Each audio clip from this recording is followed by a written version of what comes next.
Hello बच्चों, I hope you are watching videos regularly and doing your work. Okay, and let's start study today. So our today's topic is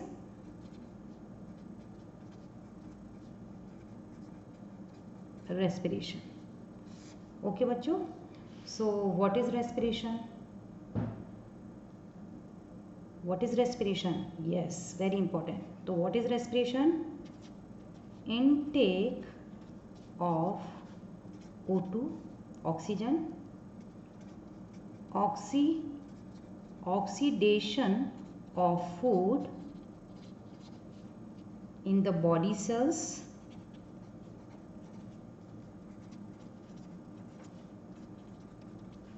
okay, and production of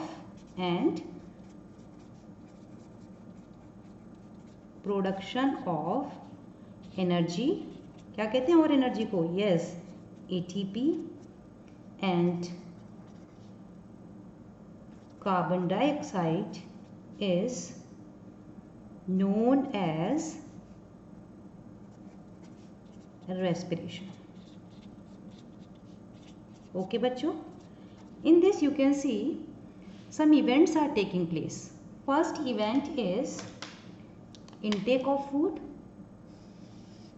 second is oxidation of food, third is production of energy, and fourth is formation of CO2.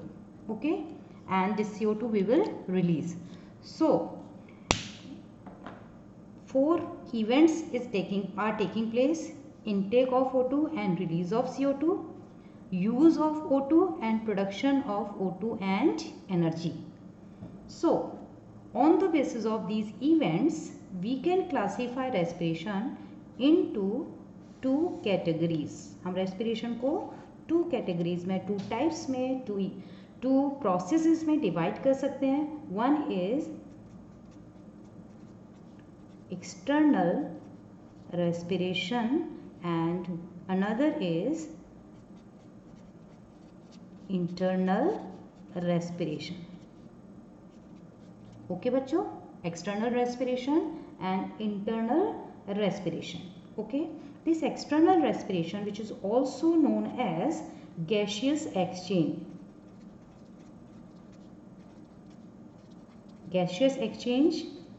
or gaseous exchange, because in this we will take oxygen and we will release carbon dioxide. Okay, and internal respiration is also known as cellular respiration. Cellular respiration because it takes place inside the cell in mitochondria.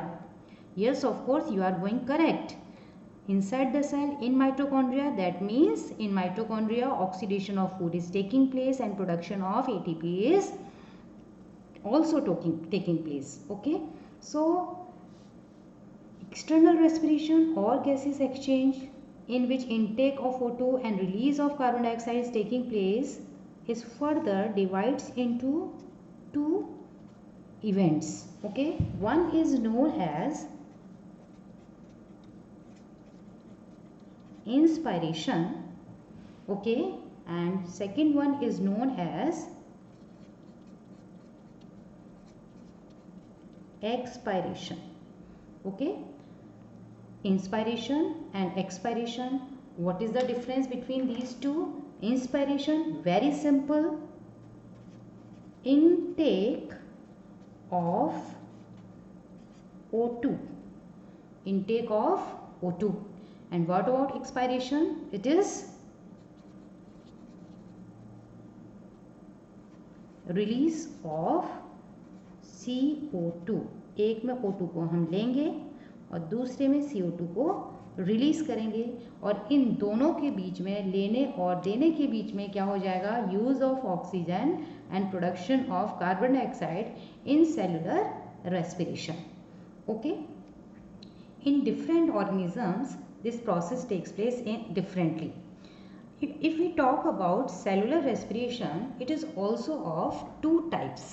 Okay, on the basis of process of oxidation, कि oxidation की जो process है वो कैसे हो रही है, oxygen की प्रेजेंस में हो रही है या ऑक्सीजन की एब्सेंस में हो रही है. If it is taking place in presence of oxygen then it is known as aerobic respiration. Aerobic respiration. If it is taking place in absence of oxygen, then it is known as anaerobic respiration. Keep this thing in mind that क्या दिमाग में रखना है भाई, कि दिमाग में यही रखना है कि in this O2 is required, O2 is used, and here no use of O2, no use of O2, here O2 is used. One difference यहाँ मैं दे रही हूँ, अदरवाइज बहुत सारे डिफरेंसेस हो सकते हैं. ओके बच्चों, बहुत सारे डिफरेंसेस हो सकते हैं. अब हम चलते हैं सीधा सीधा ह्यूमन रेस्पिरेशन पर.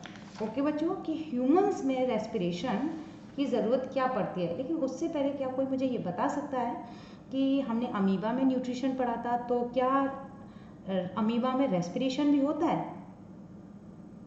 यस ऑफ कोर्स, अमीबा में भी रेस्पिरेशन होता है, अर्थवॉर्म में भी रेस्पिरेशन होता है, फिशेस में भी रेस्पिरेशन होता है, ग्रासहॉपर में भी रेस्पिरेशन होता है. तो कुछ कुछ जो ऑर्गेनिजम्स हैं उनके हम लिख लेते हैं कि किस किस ऑर्गेनिज्म में किस तरीके से रेस्पिरेशन, कौन सा वाला, एक्सटर्नल रेस्पिरेशन होगा. ओके बच्चों, तो लेट्स स्टार्ट कि in different organisms which type of respiratory structures are present. Okay बच्चों, so we will talk about the unicellular organism like amoeba or amoeba like other organisms, some multicellular animals like sponges, cnidarians. Respiration or gases exchange occur through general body surface or as these cells are in direct contact with an aquatic environment. Okay बच्चों, जैसे कि amoeba को अगर हम लें तो amoeba में क्या लिखेंगे, रेस्पिरेशन इन अमीबा. अमीबा की क्या खास बात है, अमीबा की खास बात है इट इज यूनिसेलुलर. तो ये अमीबा में क्या होगा, respiration takes place through plasma membrane.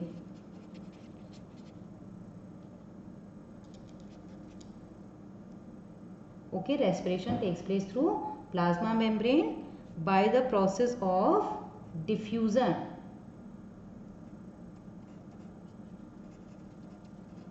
Okay, diffusion के थ्रू होगा. and what is diffusion?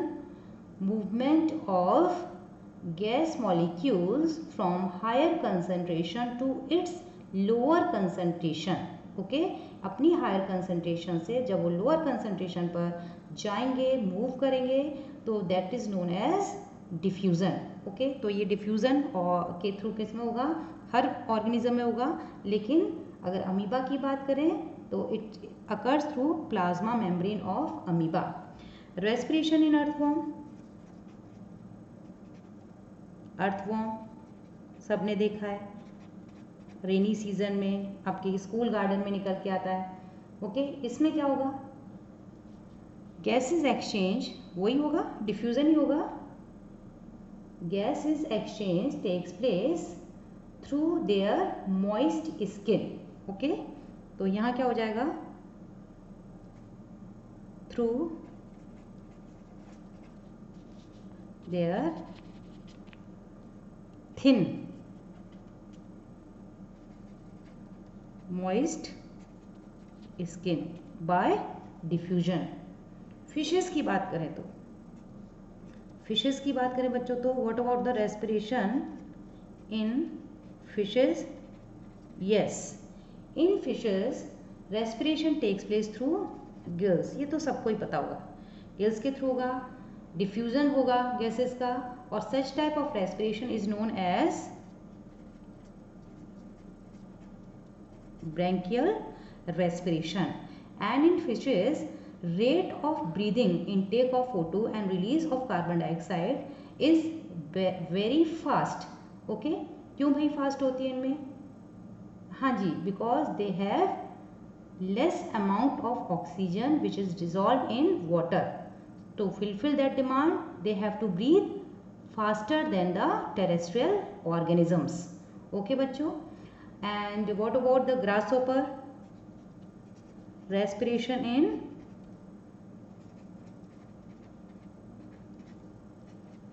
grasshopper भी कर सकते हैं, कॉकरोच भी कर सकते हैं. इनमें रेस्पिरेशन कैसे होगा? हाँ जी बच्चों, in these organisms a well organized system is present and that system is known as tracheal system. In this many tubes are present which are known as trachea. Okay, and through trachea carbon dioxide, oxygen, not carbon dioxide, oxygen enters. Okay, and the opening of trachea is known as spiracles. तो spiracles के through oxygen enter करेगी, trachea से होते हुए body के अंदर जाएगी and CO2 will release from the body through the trachea by the spiracles. Okay, और ये प्रोसेस बड़ा एफिशिएंटली होगा. ओके, और ह्यूमंस में अगर बात करें तो ह्यूमंस की अपनी बात करें तो रेस्पिरेशन इन ह्यूमंस, इनकी बात करें तो हमारा क्या होगा? हमारे रेस्पिरेटरी ऑर्गन होंगे पूरा ब्रीदिंग सिस्टम और हमारे पास हैं लंग्स. और जब लंग्स से रेस्पिरेशन होगा तो उसे क्या बोलेंगे हम? Pulmonary respiration. Pulmonary respiration. यहाँ मैंने शॉर्ट में लिखा हुआ है, RES भी कर सकते हो, REP भी कर सकते हो. बस आपको समझ में आना चाहिए कि हम एग्जैक्टली बात किसकी कर रहे हैं. ओके बच्चों. Okay, till then bye bye.